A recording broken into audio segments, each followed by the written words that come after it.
Hey there, everybody. It's Mike Winokur, and today we're with the Golden Bold. We are with Mateo Beckles, How's it going? and we got Nate Dawes here as well. Thank you. So we're gonna be doing this, I guess, weekly podcast. Some are gonna be live, some aren't, but this is the first one. So we're kind of gonna see how this goes. We're gonna start off with Nate here. Yep, we're finally back, Golden Bold. A bit late, but hey, sports is beginning. Glad to be back here at Laurier for another year. I graduated at the end of last year. I'm sticking around doing the Radio Laurier stuff, and let me tell you, the thing that has really been insane about this year is this year I'm living in Kitchener because I don't have to be stuck in student housing or whatever, which is a blessing in and of itself. But the downside is I've got to take the bus all the way to Kitchener every day. And I'm here because I got to let people into the Radio Laurier office until 11 o'clock every night. And then last week, I had forgotten about this. Is this a thing that's happened before? Just King Street being cluttered with bananas? The banana crawl. Yes, it has. They do this about once a year, and it's pretty cool. I heard about this for the first time in first year, actually 2 years ago. I'm in third year now. And about once a year, they come by and they go to all these different schools in Ontario. Mateo could tell you a little bit better about it. I actually bumped into him wearing a banana costume on Saturday. He looked ridiculous. Yeah, well, no, I'll tell you what. I think, 2 or 3 years ago, I was just I think we were walking around downtown. It might have been in Toronto or it might have been, uptown Waterloo. And, the first time you see a bunch of people in banana costumes, you're like, what's going on? Kind of looked it up, I think, later in the night, and banana bar crawl, that's probably not something I'll ever tap into. About a week and a half ago, I get the call, hey, do you want to, dress up as a banana and go to bars? And I was like, well, yes, I do. I'll take a beer and I'll dress up as a banana. So, yeah, it was a good time. Ran into Mikey there, and I think it's something that you have to do once. And I can understand, being on the outside and you're just gosh, all these bananas are ruining my night. But when you really when you really get into that banana state of mind, it'll change you. I got two questions for that. First of all, what do you mean you get the call? Who's giving the call? Who's calling the bananas? Well, I'm a connected guy, right? And you're a connected guy. It's gonna get back to me. So the call came in. I don't want to sell anybody out. Call came in. The banana. Are the banana costumes centrally circulated, or is this this is your time, this is your place, buy a banana, be there? No. It all comes from there's an organization. Okay, right? there's an organization. They're all organizing the banana bar crawl city to city, and so the bananas come in, and you got to go pick up the banana suits, and they're distributed amongst your group. But yeah, no, it's not. It's serious business here. It's not just to get your banana. You got to have consistent quality, and you got to just be in there. But yeah, no, it was picked up for me. I didn't even do the dirty work. It was a really effortless kind of weekend there, and had a good time. I will say, you've got to tap in. You've got to tap in. You weren't one of the central bananas who was circulating banana suits out to other people. Oh no. Okay. That's too much responsibility. You're not the top banana, you would say. This is. Yeah, no, I'm just kind of street level banana, to be honest. Street level banana. Yeah, but that's fine. You can still get 25 to life if you have 3 strikes on that. You can go right to jail. Street level stuff. It's serious business. The also, you mentioned a banana state of mind. Yeah, what's that like? Well, I don't know. When I was in that suit, just this year, I've been feeling a kind of a theme of just kind of releasing your inhibitions, just really Feeling get the rain out there. on your skin? So they say. Dressed up as a banana, though, I don't know. At the end of the day, everybody else here's a banana. What do you have to lose? That is true. One thing I will say, I came a little bit later to the bar, and I was a little bit of the odd man out for not having the banana costume. It was absolutely packed. I looked ridiculous with that. You can't be that guy. That's you hate to be the guy not wearing the banana suit. True. Yeah. In the world where everyone's wearing the banana suit, the man who's not wearing the banana suit looks crazy. I think totally. You look ridiculous. I'll tell you. I actually have a buddy, one of the guys I live with. In the last 2 years, we've done the banana costumes, but he doesn't go as the banana. He goes in a monkey suit. He's the monkey. That's a good pull, honestly. It's pretty fun. Yeah. But I will say, going back to that ride to Kitchener, I've only ventured into Kitchener by GRT once. I think me and my friends were going to Chick-fil-A. We were just really craving some Chick-fil-A. We're let's rip a Kitchener bus ride. I think it's an hour just to get to the mall there. What's it called? Fairview? Fairview? Yeah, brutal. Fairway?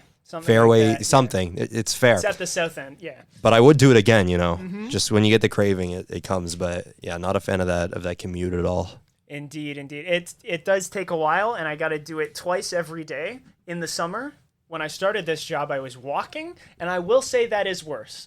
Yeah. Like, Yeah, you think? yeah, I will say just to get to the border of Kitchener took an hour. I walked it once carrying a guitar case. That was a mistake I'm not making again. Yeah, not what you want to do. No. I'm happy to be in the swing of things.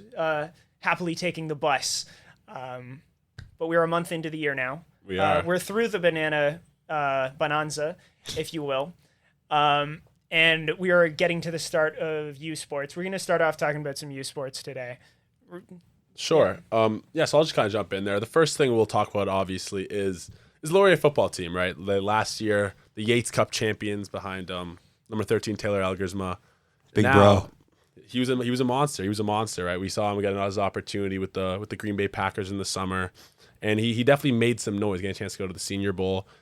But the one thing that was an issue for this team potentially was that he wasn't coming back. Yeah. A lot of the team was coming back, but there was a lot of questions at quarterback. So they bring in this guy Cal Wither from the University of Ohio, D1, for a NCAA. Canadian guy. Yeah, but no one had really seen him play. He didn't really get a chance at the University of Ohio. And since then, Mateo, I'm sure you could touch on this. He's just been terrific. They're 6-0, the number one team in the country, and they're absolutely rolling. Mateo, if you want to tap into that. Yeah, honestly, people knew that like Taylor Elgersma wasn't coming back like at the end of last year, and so I thought, and many others thought like, okay, we had our time like at Yates, we got to Vanier, but it might drop off now. But honestly, like they really haven't missed a beat, right? And it's still, Laurier 1, Western 2, which was what we saw, most of last season. Honestly, Laurier was ranked number 2 nationally for a lot of last season. They had like a Quebec team at number 1. And so honestly, like despite the fact that Elgersma is gone, they look, even stronger than they did before. And yeah, they were pretty fortunate to have Cal Wither kind of fall into their laps because you were looking at before, okay, we're going to have to, go down the quarterback depth and see who's going to be the next one to step up. And if they can fill those shoes, because, this guy went to the NFL, played in NFL preseason games out of a Canadian university, which you don't see often. But yeah, they're really fortunate to have that gap filled. And yeah, they're rolling right now. Yeah, it's been pretty cool. It's nice to see Montreal and Laval, who are supposedly the 2 top teams in Montreal. With them both losing games, it gave the undefeated Laurier Golden Hawks a chance to become the number 1 team nationally right now. And if I'm being honest, I just don't see them slowing down anytime soon. They have to play Carleton on Friday. They have to play Friday Night Lights for anybody who's going to be going to that. And then from there, it's the playoffs. They're going to end up getting a first-round bye, assuming they take care of business on Friday. I'm sure they will.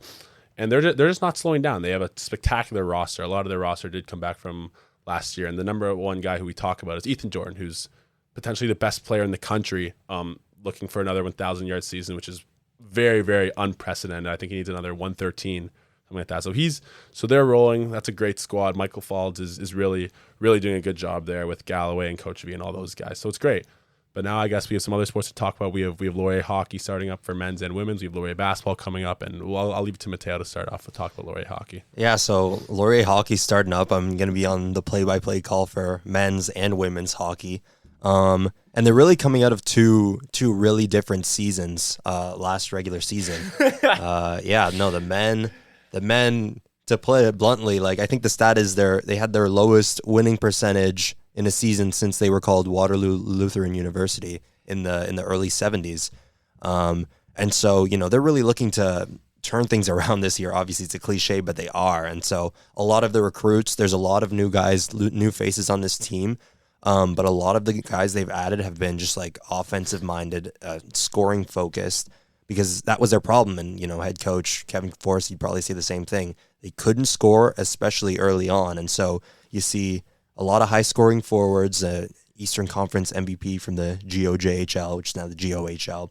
And even their defensemen, just puck moving, high scoring offensive defensemen. So you can see what the focus was going into the season. And, they're hoping to turn things around. Like I said, their preseason was it was iffy. They had some losses and they picked up a couple of wins against Guelph, but they've started the regular season well in Toronto, 4-2 wins over TMU and U of T, and they're going to be playing on Thursday, their home opener. So a good start, and that's the biggest goal, is just get on the scoreboard and get on it early on. Because that momentum can be so much. Like when your team is having the worst season they've had ever, it's not easy to turn that around. Like that gets in your head. And it's been super impressive to see the way that the team has started this year. Andrew Ness, a new goalie, a first year, right? Lights out against TMU, not a shutout, but like facing 40 shots and only allowing 2. And then again, like against U of T, you're seeing some what are honestly questionable defensive plays in the first period. A lot of centering passes just to no one in front of Laurier's own net, which got cleaned up, and the defense was looking incredible by the end. But the stops that Ness made have been incredibly impressive for someone this is his first year with the team, and so like Laurier is looking like they're in an absolutely great place with the men's hockey team right now. We'll be starting to call all those home games on Radio Laurier coming up.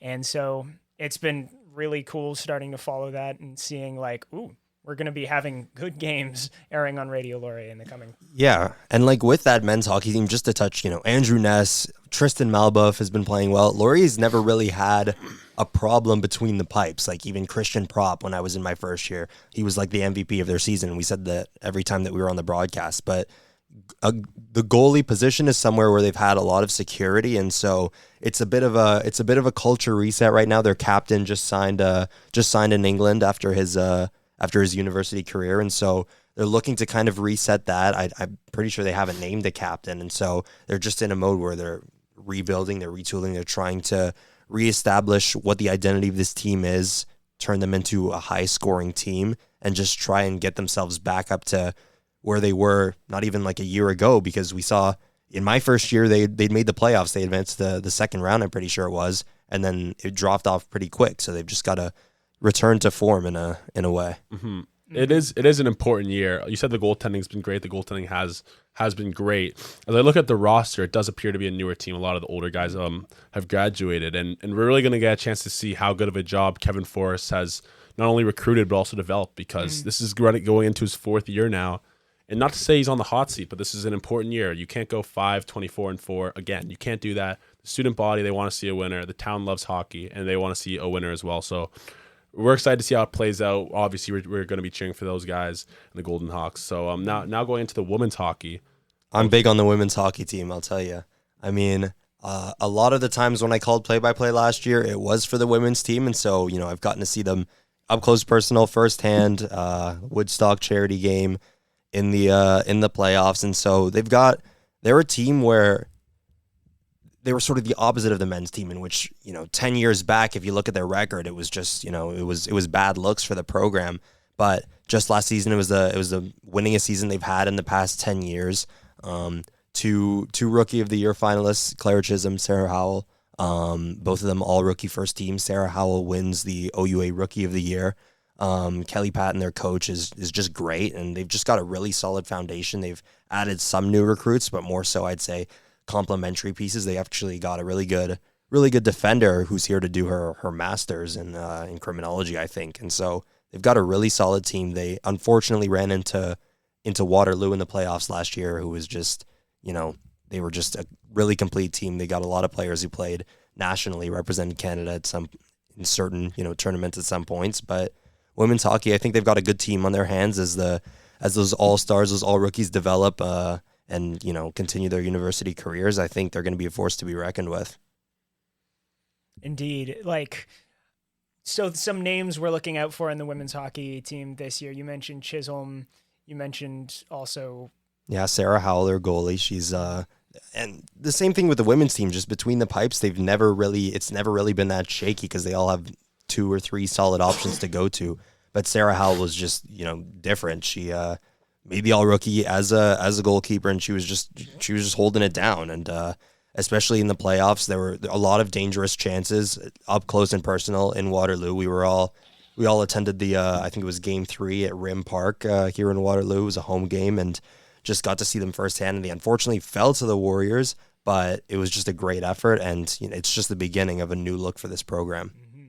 The benefit of having that kind of security at goalie is it makes everything it allows new players, things like that, to make a couple mistakes. And you can breathe easier for sure. Exactly. A team with a bad goalie is generally a bad team.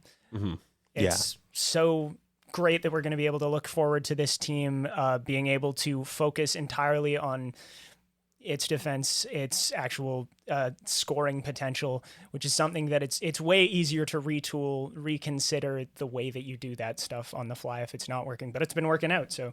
And in university, you've got a constant conveyor belt of people coming in and out. And so when you're fortunate enough to have a recruiting class be as strong as it was last year, it just really makes you able to breathe easier, knowing that you've got that insurance between the pipes, and just knowing that you've got a solid core that all happen to come in the same year. And so you should be smooth sailing for the next at least 2-3 years. It changes the program for sure. Yeah, it really definitely. does. And what you mentioned about the security of having a great goalie, like you see in the NHL, you see in junior hockey as well, that the teams that are having success in the playoffs, the teams that are winning championships, are the teams where their goalie is getting hot at the right time, right? Because it is a game of you're getting hot at the right time, and you need your goalie to be getting hot at the right time. Yeah, very rarely in pro hockey are you going to see a team win the championship despite their despite their goaltender. It's more often than not because of them. Totally. So talking about women's hockey, because they are considered to be a very strong team. Where are we thinking about where they are in the standings for the? I'm guessing they have playoff aspirations. They have. Yeah, you've got to be expecting or hoping that you're going to see, if at the very least you're going to push past last year. Last year there was a disappointing exit, like you were saying, right in the first round of the playoffs, and we want to see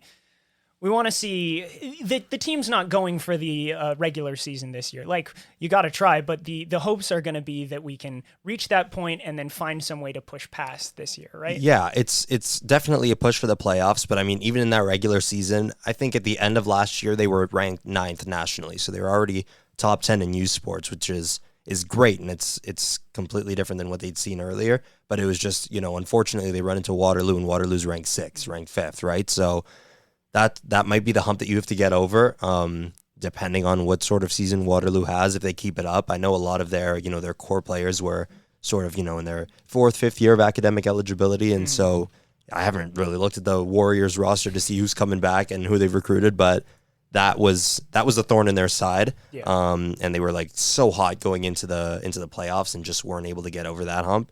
But definitely, you got to think they're pushing to just make it further in the playoffs, and their sights are set on some greatness. Speaking of Waterloo, obviously here at Laurier, we have a particular relationship with Waterloo. They're the crosstown rivals. And on the topic of basketball, upcoming on the 24th to 25th, both home openers for us are going to be, is it Halloween or the home openers for? Yeah, I think the men's and women's home openers for basketball are both going to be on Halloween and against UW, right? Yeah. Yeah. What's basketball looking like this year? Well, I'll tell you what, as somebody who was at almost virtually every single Laurier basketball game last year, in my opinion, it could go either way, honestly. The men's team, they had their ups and downs. They weren't able to make the playoffs, but also, it's a new look men's team. I mean, Tay Donald, who was, I would say their best player for a couple of years when I started at Laurier, he's gone now. And so you've got to wonder who can step into that role and be the number one guy. But also, they were still sort of figuring things out. They had Cavell, the head coach, come in on an interim basis, and now he's went through that process and he's here to stay. And so the men's team, honestly, it could get better or it could get worse. They were just sort of in that middling position where they just weren't quite good enough consistently to make that playoff push. And the women's team, honestly, are in sort of a similar spot. They lost a lot of their starters. Janet Engie, you heard a lot about her just throughout the year, and she's at U of T now. And yeah, just a lot of turnover, like we were talking about in youth sports, and that can make it uncertain with regards to how your season's going to progress. They did make the playoffs, but unfortunately they got bounced by Guelph in the first playoff game that they played, so not too far off from the season that the men's team saw, just a better regular season. They've got a new head coach as well, and so basketball is just sort of in an area where it could go really well, it could go really poorly. In 2 years ago, the year before last for the men's team, I mean, the athletic complex was always packed. It was an electric team. They were ranked pretty high nationally, and then it just, they lost some guys, and it just took a big halt. And so, yeah, I mean, with basketball, it's for me as somebody who was there but hasn't really kept up with what sort of moves they're making internally and decisions they're making. It's a bit uncertain. Mm-hmm. Yeah, and as somebody who's for myself, I'm now getting more into men's and women's basketball as I really wasn't as much last year. I did get a chance to check out some games. What I will say about Cavell Johnson, who's now he's not the interim head coach anymore, but he's actually the head coach now, is that those guys, they play hard for him. You could tell, like, those guys are bought in, and when that's happening, guys are developing, guys are getting better. And if guys are hitting shots, they're going to be a tough defensive team. They're going to be able to compete against anybody. Mm-hmm. Yeah, because you have to remember it was sort of a transition period. I mean, Laurier's head coach 2 years ago left for the Raptors 905. He's an assistant coach there now, and like I was saying, just a lot of those guys left, and it was just sort of, you had to reset, but the foundation was sort of inconsistent. Now the guys, they want to buy into Cavell and what his vision is, and so I think that genuinely that could have been just honestly a year of finding your footing, and this is where we'll see that return to where they were 2 years ago. So now, Nate, I think you want to talk a little bit about the Blue Jays. We got to talk about the Blue Jays. Because they are rolling. Holy smokes, they're playing well. 2 games in a row, more than 10-plus runs in the playoffs against the Yankees. Like, you could almost not ask for a better matchup here.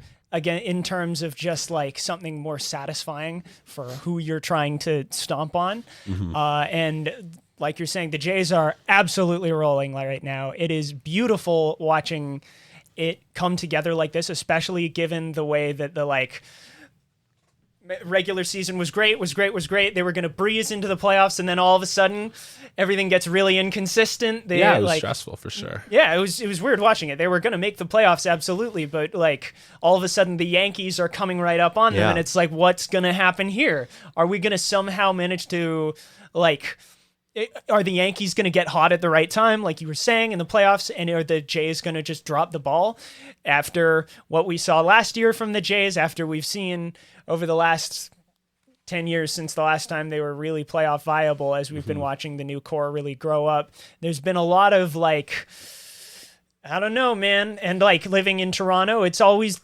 scary watching sports. Yeah. There's always a chance that the team that you love is going to just drop the ball for whatever reason. So seeing them come out so strong in the first 2 games at Rogers Center has been really, really impressive. And seeing the stars do star things, seeing Vladdy hit the grand slam, seeing again, I was saying this to you the other day, but Trey Savage is such an exciting young player to watch, and we're getting the benefit right now of the fact that these are his first games in the league. He throws a bit weird, and people don't know how to hit him yet. That high angle, right? Exactly. Yeah. But I'm not going to complain. If they manage to learn in the next 16 games, that's a problem. But don't look a gift horse in the mouth. Gift horse in the mouth, There we go. Got it. Yeah. Gift horses always have that mouse. Yeah. It's incredible to see him rolling the way he is. What do y'all think? I will say this. Honestly, I'm a bit more of a pessimist when it comes to sports, especially looking into the postseason. Mm-hmm. And so we're in the regular season. It's coming towards the end. The Yankees are about to catch us. Our bullpen is looking like, what's going on here? And the bats would just wake up and then come to sleep randomly, especially throughout that back half. And so I was like, okay, if we run into these Yankees in the postseason, it might be wraps. And so thankfully in that last series, we held on. We didn't lose a game, and we won just because of that head to head. But I'm watching the wild card series, and I'm looking at the Yankees, and I'm looking at Boston. And with Boston, Garrett Crochet's obviously, he's insane. Aroldis Chapman has had a resurgence, which has been crazy, and he's been around the major leagues. He was so a long. Problem last time that the Jays were competing with the Yankees for the wild card. Exactly. He's a monster. And so, I'm watching that, and the Yankees pull through, and I'm just like, all right, let's see what happens. But there's 2 things. I forgot that we absolutely owned the Yankees during the regular season, like if we're being honest. Yeah. And then also just like you were saying, and something that sports fans of certain teams might not see that often, but their stars just really took it to the next level in the playoffs, honestly. Yes. It's always fun when your stars deliver in the playoffs. Yeah, seriously. It's been insane. Vladdy, people look at Aaron Judge and they're like, oh, like he goes to sleep during October. Vladdy is just completely, beat those allegations and turned it completely around. 2 homers, 2 games. Even, Ernie Clement is launching moonshots. Nathan Lucas is making great plays in the field. Like everybody's really stepping up, which is what you need to see in the postseason. And you're really thankful that after, so long without a postseason win, I think it was since 2016, despite our playoff appearances, the Jays have really, come to show everyone what they're about, even despite that bye week. And that is the benefit. You mentioned Ernie Clement there. One of the kind of the insurance that the Jays have this year is that even if the stars weren't hitting, like this year, there's been batting up and down the platoon's going to come up. It's- Davis Schneider, Ernie Clement, just all those guys are really chipping in. And, even Andres Jimenez, it's, the bottom of the 8th and you're down by 3 and we're like, Vlad's, killing earthworms with all those ground balls, and then Andres Jimenez just like launches a moonshot. So no matter who it is, somebody's going to step up. And they've all stepped up early in this ALDS. Things we got to mention though. That it's not great when at the end of the game a 5-run lead is a fraction of what the lead used to be. And you were talking about the bullpen. Sorry, does this actually worry you? I don't know. Like it's a bad note to leave Toronto on when we're going to New York, but like. I don't know. The bullpen was never the strongest point, and if they can keep hitting, it's not a massive problem. But it's worth mentioning. I'll say this. I'll say this. They were up. They had 13 runs, and so I probably would have been much more upset about the amount of runs that they gave up. Not even in the back half of the game, just entirely localized within that 7th inning. But it's a good reality check, I would say, because this is the playoffs at the end of the day, and you're not gonna beat every team in a blowout. And so heading into New York, I think it's good to keep in mind that it's still a good baseball team, and you've got to be careful. And I think even John Schneider, he was cognizant of what the score was and didn't pull out, his crazy good arms. Like we didn't see him pull out Louis Varland immediately. We haven't seen Sir Anthony Dominguez yet, and so he was trying to like, okay, I'm gonna use my not so good arms at first. It didn't go so well. But I don't think it's the end of the world. Yeah. We still the aces in the hole are still rested as we go into the 3rd game. We want to sweep? Yeah, sweep would be very nice. I would like one. As we remember from 2016 against the Rangers, these 2-0 leads, they are not as safe as you would think. They're really not. It's just 2 games. They're in the Bronx. So yeah, we're gonna get a chance to see Shane Bieber and Carlos Rodon tonight. Shane Bieber is the guy we got from Cleveland, for those who don't know. Great acquisition. Yep. And he's a guy, he's dealt with some elbow issues over the last couple of years, but when he's healthy and when he's on, he's absolutely one of the best. He was a Cy in the Young league. winner. And he is. He's a stud. He's a stud. And now we're up against Carlos Rodon, who's a pretty good lefty. He's a guy where you're gonna see some starts out of him where he's gonna go give you 7 good innings. But you're also gonna get some starts out of him where 1 or 2 bad things happen, infield single, somebody kicks around the ball, and next thing you know, the floodgates start to open. So that's kind of what we saw with Max Fried just the other day, right? Exactly. That's their ace, and once they kind of tore things open, and he was out by the 4th, right? So you've just got to get to those guys early. You do, yeah. You want to get into the pen early, and that is one nice thing. You say that the Jays pen hasn't been that great. The Yankees pen really hasn't been that great. Even in Boston, when they played against Boston. Like if I remember right, Max Fried gives him 7 great innings in game 1, and then Luke Weaver comes in, craps the bed, and all these other guys come in. They also crap the bed, and that's how Boston got their first and actually only win. Yeah, which is nice. So that's also a nice thing when you're scoring a lot of runs. You're forcing these teams to use a lot of arms, and late in series that starts to add up. The depreciation starts to come in. And then you get a really good opportunity to put some numbers up against some honestly some guys who you have the ability to. Like the Jays have the bats. The bats are playing super well right now. Like you look at Dalton Varsho, he's on fire. Vladdy's on fire. It feels like 1 through 9's on fire. So honestly, yeah. And to your point, something as a baseball watcher, because I don't think I've watched this intently since 2021, the year we had Marcus Semien and Guerrero were both on MVP seasons. We had Robbie Ray, Cy Young performance, but something I've become a lot more, cognizant of is that pitch count, right? Because you get to these, you have those extended at bats, 7 pitch at bats in the first inning, and all of a sudden, these guys are at 80 pitches in the third, and when you can get to that bullpen early, it's just a golden opportunity to exploit it. Because especially with the Yankees, the contrast between their starters, their amazing starters who the Jays have been fortunate enough to get to, and then their bullpen, which has been iffy. If not iffier than ours, iffy. It's just it's something that I'm always looking to see. Like, what's that pitch count? How many balls have we fouled off right now? So, yeah, definitely bullpen's going to be a big factor. Yeah, quality at bats that's a good stat. That's a telling stat. And in these series, in these best of fives, right? The Yankees are going to need great pitching. They really are, because the Jays hit the Jays bats. They have been. Oh man, have they been hot? Have they been cold all year? They drive me crazy, if I'm being honest with you. They absolutely drive me crazy. But they're playing great right now. They're doing well.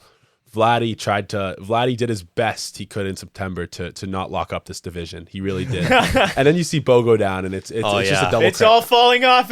Yeah, it was a crapshoot, right? Because we've seen in the wild card when we played the Twins a couple years ago that the wild card it's just not very fun. It's wild for the wrong reasons, right? So it's lucky that we're getting timely hitting right now. And Shane Bieber, I could not be more excited about this guy on the bump today. It worked out really well that they threw Trey Savage in Toronto.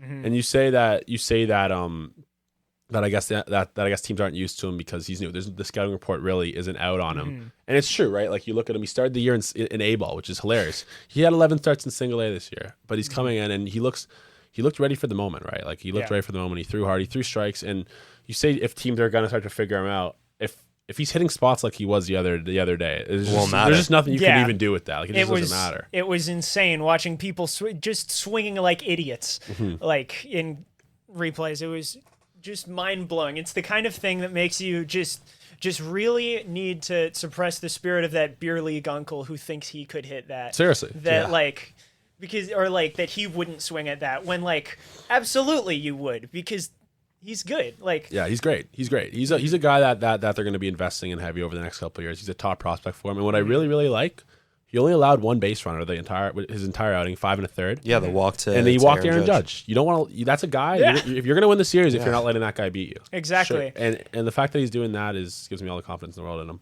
Yeah, and I'll tell you what, honestly, Trey, it's unprecedented from a rookie. I mean, despite the fact that they haven't seen his stuff before, it's just 11 strikeouts, right?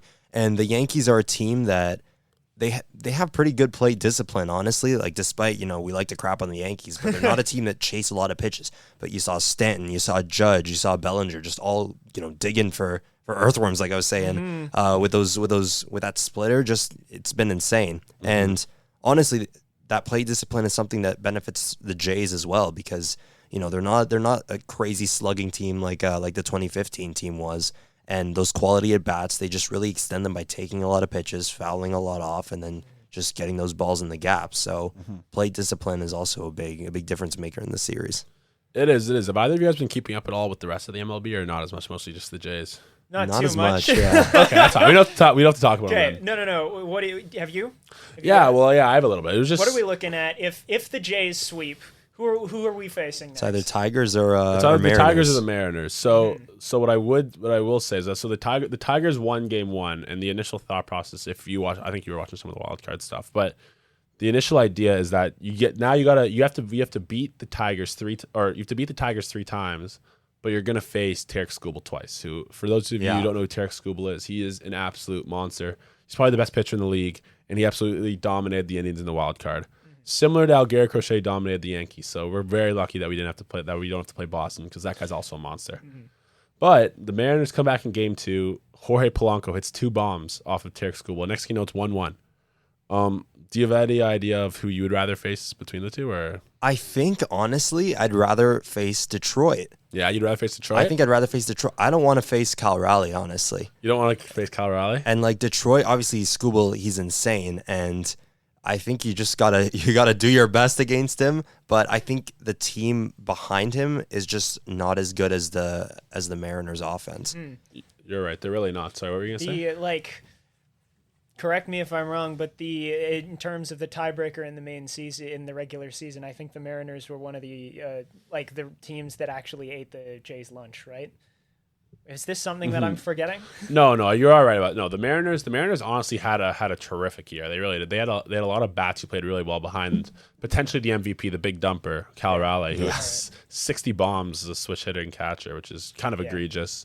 Won the home run derby as well. He's an absolute beast. They traded for some more bats at the deadline, and they honestly have a pretty good rotation as well. So they are a good team. You look at the Tigers on the other hand. I don't know if you guys kept up with them. You hear about the Jays not playing well in September. These guys had like total collapse, an unprecedented collapse, up almost 15, as bad as the Mets, eh? Like as bad as it gets. Yeah, like literally just as bad as the Mets. It was terrible. Like they're up 15 and a half games on their counterpart, the Indians, in July, and next thing you know, it's the last game of the season. They're kicking the ball around and they end up blowing their division. They end up getting it back by beating the Indians, but it was an absolute disaster, and they haven't played that great in the last 2 months either. The team now known as the Guardians. Yeah. Sorry, you're right. It's the Guardians. It's the Guardians. Yes. I'm a little bit of a baseball fan. I've known the Indians for my whole life, so you're right. It is the Guardians, the Cleveland Guardians. Yes, indeed. Probably for the best. Yeah. I mean, the Guardians are a cool name. The logo seems to be pretty cool, Yeah. and people don't seem to dislike it. So we're gonna stick around with the Guardians. Cool. We're not gonna call them the Indians. All right. Awesome. So we're going into the belly of the beast with the Yankees for the last game.